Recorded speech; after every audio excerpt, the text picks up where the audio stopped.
Gipuspusan sa 24 anyos nga anak lalaki ug 2x2 nga kahoy ang iyang amahan nga fish vendor sa barangay Kinasang-an, Dakbayan sa Sugbo, hinungdan nga gipapriso kini. Ang rason, wa siya mahatagi og sudan. Ang detalye sa live report ni Alan Domingo. Lan? May dili ni ang unang higayon nga gidapatan sa anak iyang amahan. Sanglit ni agtong ni aging tuig lang iya sa ni gidunggab og screwdriver ang tangkugo sa iyang amahan. Hinungdan nga na priso ni siya og pagkagawas karon iya na sang gidos-por-dos ang ulo ni ini. Nagtingkagol sa detention facility sa Police Station 7 sa Cebu City Police Office si alias Lorenzo, 24 anyos, suman siya gipadakop sa iyang amahan nga si alias Erning. Kinihuman gibunal-bunalan sa anak ang iyang amahan niadtong Hunyo 12 sa ilang Pinoy-anan. Sa investigasyon sa kapulisan, nasuko ang anak dihang gibadlong siya amahan tungod sa bisyo nini sa paggamit og illegal nga drugas. May kuha matod pa ang anak og 2x2 nga kahoy o gihapos sa iyang amahan sa nagadiyang parte sa lawas. May na lang kay nakapangayo og tabang ang amahan og wa siya maintimano.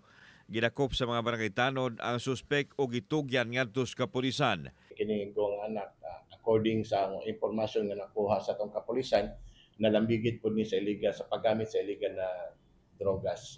Sangko sa langit ang pagbasol sa anak, dungan sa iyang pagpangayo pasaylo siyang amahan.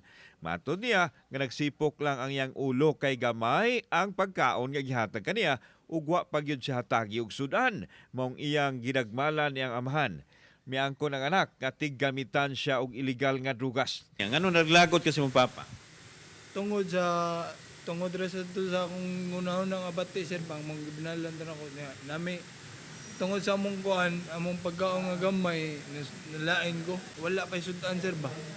Gibutyag sa anak nga bag-o lang siya nakagawa sa bilangguan tungod sa kaso sa pagpangdunggab og screwdriver. Diin ang biktima maurasab ang iyang amahan. Nahitabo kini sa buwan sa Abril atong tuig 2025 diin naigo sa tangkugo ang iyang amahan. Hinon nakalingkawas ra sa iyang kamatayon. Interview naman ko ninyo sir.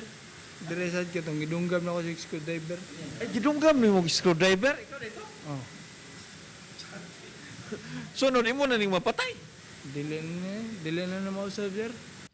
Tungod sa kabalaka nga mahibalik siya sa BGMP facilities Kalunasan, nangalyo po ang anak sa pagpangayo og pasaylo sa iyang ginikanan. May nautong taba pa makagawas ako dire pa imo tang nigdayon hearing pa dili na lang ta na ako amino ng kaso imo lang ta ipatras para magagawas na ako ba magana na ako magbag-o dili na lang ako magpabadlong niyo balik. Ipasaka gyud sa amahan among kaso na attempted parricide, no, batok sa iyang anak, no.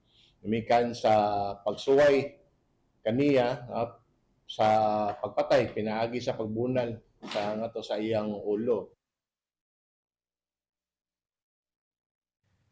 May wa na muluwat og pamahayag ang amahan niining suspect apan ato nasayran nga ipadayon gyud niya ang pagpasaka og kaso batok sa iyang anak. May Daghang salamat, Alan Domingo.